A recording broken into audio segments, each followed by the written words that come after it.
เจ้าแต่เริ่มมากไพ่มั่งซอยนี่ช่องคุ้มทีนี้แหละลุงปอนนั่งช่องคุ้มลุงกับป้าโอ้อืมบนอยู่บนนอนก็เก็บลงมาเบิดแล้วติเก็บลงหมดแล้วเตียงมากลงน้ำยังไปแปดยังเป็นมันอ๋อพังเบิ่งเด้อทั้งเทื่ออันชุกข่อยจักสิได้ขึ้นไปบ่ได้ขึ้นไปมื้อนี้พังเบิ่งโดยถ้าบ่แม่นนั่นก็คำนั่นก็เป็นช่วงบ่ายๆ ช่วงเช้ายันติดเวียกทางนี้นี่โดยยันรอบบ่ายพุ่นได้ตามเบิ่งโดยเอาสั้นๆพากันมั่งเพียงซะ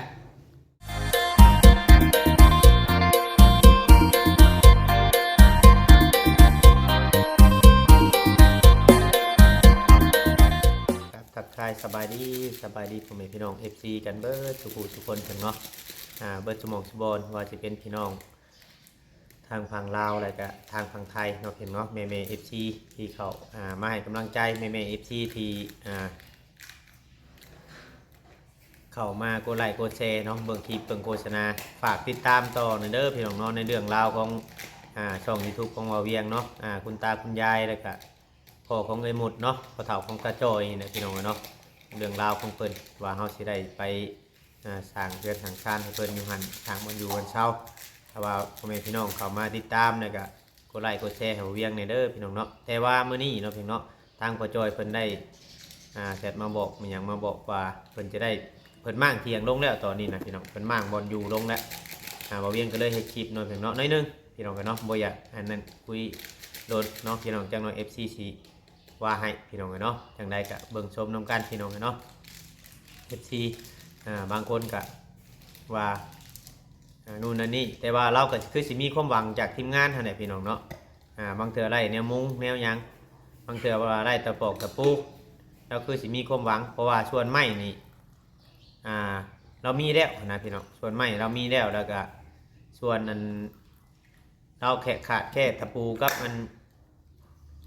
สังกะสีแนวมุ้งก็ซื่อพี่น้องเนาะหวังว่า FC จะให้โอกาสด้วยว่าแนวใดเนาะพี่น้องอันนี้ทางบ่เวียงเองก็คือว่าเมื่อวานนี่แหละพี่น้องถ้าว่าเราพร้อมเฮ็ดหรือว่าพร้อมสร้างดีๆนี่บางเทื่อบางทีนี่อาจจะช่วยเนาะอาจจะช่วยผู้ใหญ่เพิ่นก็อาจจะช่วยเพิ่นก็มีบางคนเพิ่นก็บอกกับบ่เวียงอยู่ว่ารอเบิ่งก่อนจักหน่อยเพิ่นว่าเนาะถ้าว่าเราปรับปรุงตัวเราได้ดีหรือว่าเมื่อวานนี่เรายังหน้าบูดหน้าเบิ่งอยู่พี่น้องเนาะ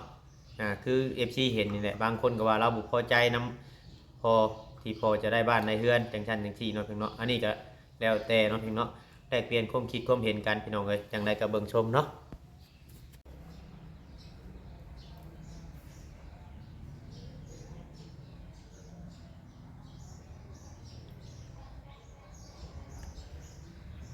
กระโจยมาก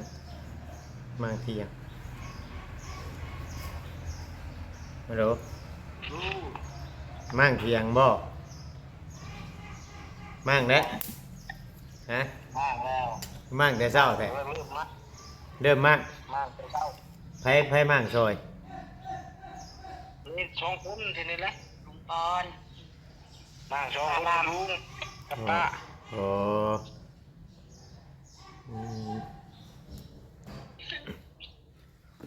บนอยู่บนนอนก็เก็บลงมาเบิดแล้วติเก็บลงหมดแล้วเตียงมากลงน้ำยังไปแปดยังเป็นมันอ๋อพังเบิ่งเด้อทั้งเทื่ออันชุกข่อยจักสิได้ขึ้นไปบ่ได้ขึ้นไปมื้อนี้พังเบิ่งโดยถ้าบ่แม่นนั่นก็คำนั่นก็เป็นช่วงบ่ายๆ ช่วงเช้ายันติดเวียกทางนี้นี่โดยยันรอบบ่ายพุ่นได้ตามเบิ่งโดยเอาสั้นๆพากันมั่งเพียงซะโอเคน้องพี่น้อง บอกว่า โอ้ยเนาะจักสิเว้าแนวใดเอาเว้าว่าเมื่อวานนี่เว้าว่าอ่ามั่งเถียงมั่งหยังเพิ่นมั่งเถียงเนี่ยเพิ่นก็แชทมาบอกเนาะมาบอกให้เบิ่งพี่น้องเนาะทางเขาตาจอยมาบอกส่งรูปส่งหยังมาให้เบิ่งเลยถามเบิ่งเนาะอันนี้แหละพี่น้องเอ้ยคือว่า FC หลายๆคนนั่นว่าอยากเห็นเราเฮ็ดอดีบ่เราเฮ็ดไร่บ่เฮ็ดไร่แท้บ่นู่นนั่นนี่เนาะพี่น้องก็เฮาก็พี่น้องเอ้ยเนาะจากความสิว่านำมีแต่ว่าอ่าเบิ่งไประยะหนึงพี่น้องเนาะเบิ่งไประยะหนึงเพราะว่าตอนนี้ไผก็บ่เชื่อแล้วพี่น้องเนาะบางคนนั่นบางคนไผก็บ่เชื่อว่าเราสิเลิกได้หรือบ่ได้ย่านเราเอาเงินถ้าเราได้เงินนี่ย่านเราเอาเงินไปซื้อกินเหล้าคือเก่าเนาะแต่ว่าในเมื่อเขาเจ้าว่าเขาเลิกก็เฮาก็เบิ่งเนาะสังเกตเบิ่งแล้วก็เพราะว่าสมมุติต่อไปบ่เวียงได้เข้าไปอยู่พุ่นก็ FC หลายคนเพิ่นก็แนะนำให้ทายาทพี่น้องของเราคนที่เผาทานลองเบิ่งเพิ่นว่าเนาะบางคนเพิ่นบ่ฮู้ว่าเพิ่นสินั่นแนวใดเนาะการใช้ชีวิตของเขาเจ้าแต่ว่า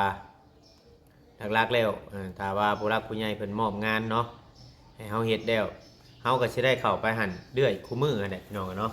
จะได้เข้าไปถ่ายคลิปตากับน้องอ้วนนั่นแหละพี่น้องเนาะกับยายนั่นแหละพี่น้องถ้าว่าจังไดก็ติดตามเบิ่งพี่น้องเนาะแล้วก็ FC หลายคนก็ว่าเฮ็ดห้องน้ำในโตเลยจังซั่นจังซี่เนาะพี่เนาะอันนี้ก็คือในความคิดก็บางทีก็อาจจะเป็นแบบชัดพี่น้องเนาะเบิ่งก่อนเนาะพี่เนาะถ้าทางผู้รักผู้ใหญ่เพิ่นได้ฝากเงินฝากหยังมามันยังแล้วนั่นไปตามผู้รักผู้ใหญ่เพิ่นเนาะเฮาคุยกันพี่น้องเนาะในตัวนั้นมันโมเมนต์ปัญหาดอก อันนี้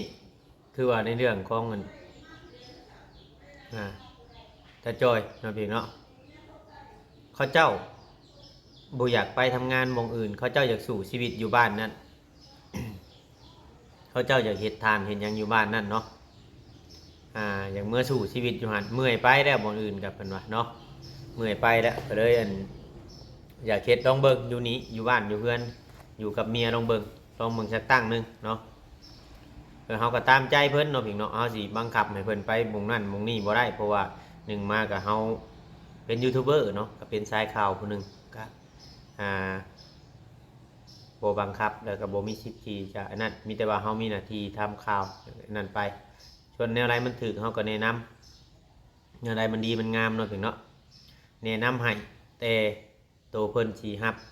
คำพิจารณาหรือว่าคำปรึกษาเฮานี่ก็แล้วแต่เนาะพี่น้องบางเทื่อบางทีน่ะเฮาเบิ่งบางทีก็เขาเจ้าก็อยากฟังอยู่ถ้าเวียงเว้าเขาเจ้าก็อยากฟังอยู่แต่ว่าบางสิ่งบางอย่างเนาะพี่เนาะบางสิ่งบางอย่างนี่คือ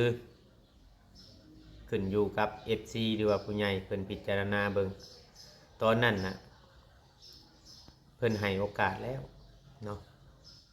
แต่ว่าเฮาบ่ควรไว้เนาะดมเดวพยายามเบิ่งตอนนี้นั่นยาสูบก็บ่ได้ซื้อยาซองแล้วตอนนี้เบิดเงินแล้วพี่น้องเนาะเบิดเงินน่ะสูบยาเส้นยาพันน่ะสูบยาเส้นยาพันน่ะพี่น้องเอ้ยทางเมมุดกับตาจอยแต่เมื่อวานนี่ FC หลายๆท่านเพิ่นก็ว่าลาวสีหน้าสีตาเราแบบพอแจ้งข่าวดีพอมายังลาวน่ะพอแจ้งข่าวดีพอลาวนู่นนั่นนี่น่ะสีหน้าสีตาเราแบบบ่พอใจเพิ่นว่าเนาะ FC บางเถื่อบางทีเราอาจจะแห้งเนาะเพียงเนาะ แบบว่าเราหยุดเราบ่ได้กินช่องมือเนี่ยอารมณ์เราจะแบบโบเบิกบานนะพี่น้องถ้าเกิดว่าเราเจ็บคอเราอะเนาะเราบ่สบายบางเถื่อบางทีคนเฮามันแบบพยายามเลิกใหม่ๆเนาะพี่เนาะพยายามเลิกใหม่ๆนี่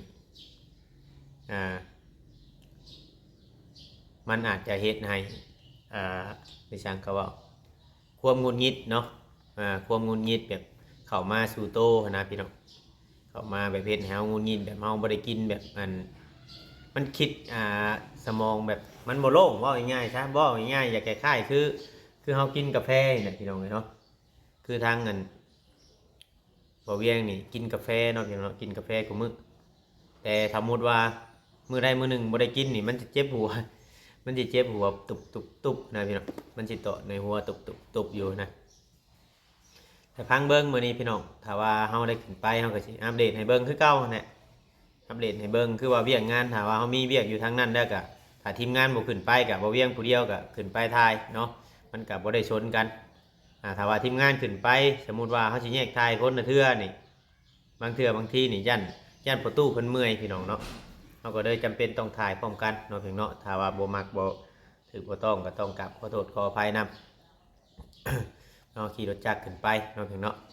ขี่มอเตอร์ไซค์ขึ้นไปบ่ยากดอกพี่น้องเอ้ยเนาะไกลกว่านี้เฮาก็เคยขี่มาแล้วพี่น้องเอ้ยเนาะในระยะทางนี่จะเปรียบเทียบกันนี่ก็ถ้าไปทางบ้านนั้นทางดอยบ้านตะเกิงนี่ถ้าไปทางนี้ทางพุ่นนี่ทางสิยากกลัวจะไปทางนี้ทางสิดีกลัวบางทีอาจทางนี้อาจจะฮอดไวกลัวเนาะ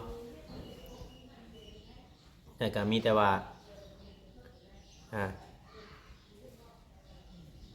มีแต่ว่าฝากนำ FC เนาะรักผู้ใหญ่ถ้าเข้ามาเบิ่งมาชมช่อง YouTube ของบ่เวียงแล้วก็ให้ติดตามเนาะพี่เนาะให้ติดตามกดไลค์กดแชร์เบิ่งคลิปเบิ่งโฆษณา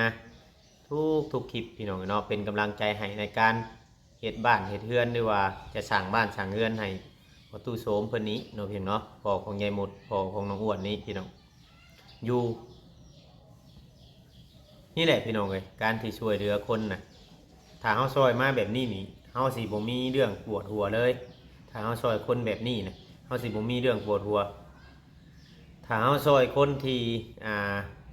เฮ็ดให้เฮาคิดนี่มันจะมีเรื่องปวดหัวได้บางเทื่อบางที